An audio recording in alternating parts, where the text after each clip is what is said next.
Hi everyone, how are you doing? It's me Zarina from ilearnmalay, your Malay language friend. Today we will count in Malay with our little friend Sofia. I hope you still remember Sofia.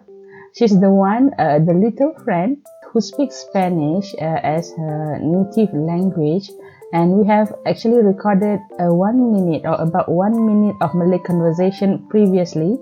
If you would like to check out that video, please go to the link of the video above. Right now, we will count in Malay language from 1 until 20. Right, with that, let's check out the video. Enjoy. 1, 2, 3, 4,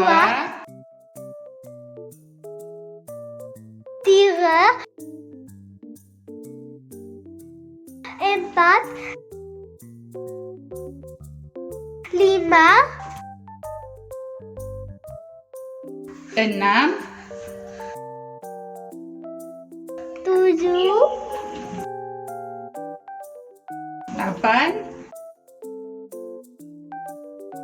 6, 6, 7, 8, 9, 10. ¿Qué más? 11, 11,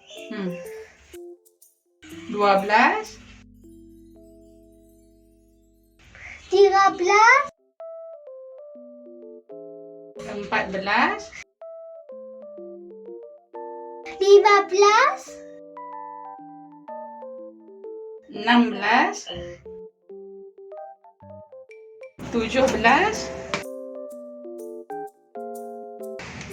17, 19, no, 8, 18,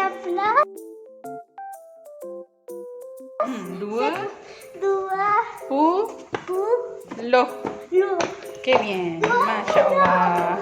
Okay. And with that, I would like to take this opportunity to invite everyone who really wants to speak Malay fluently to attend my class for conversational Malay. If you are interested to participate, please go to this link. I definitely encourage you to take the online lessons with me, where you can do it right from the comfort of your own home. You can participate from anywhere in the world, no commuting necessary. And until next time, sampai jumpa lagi.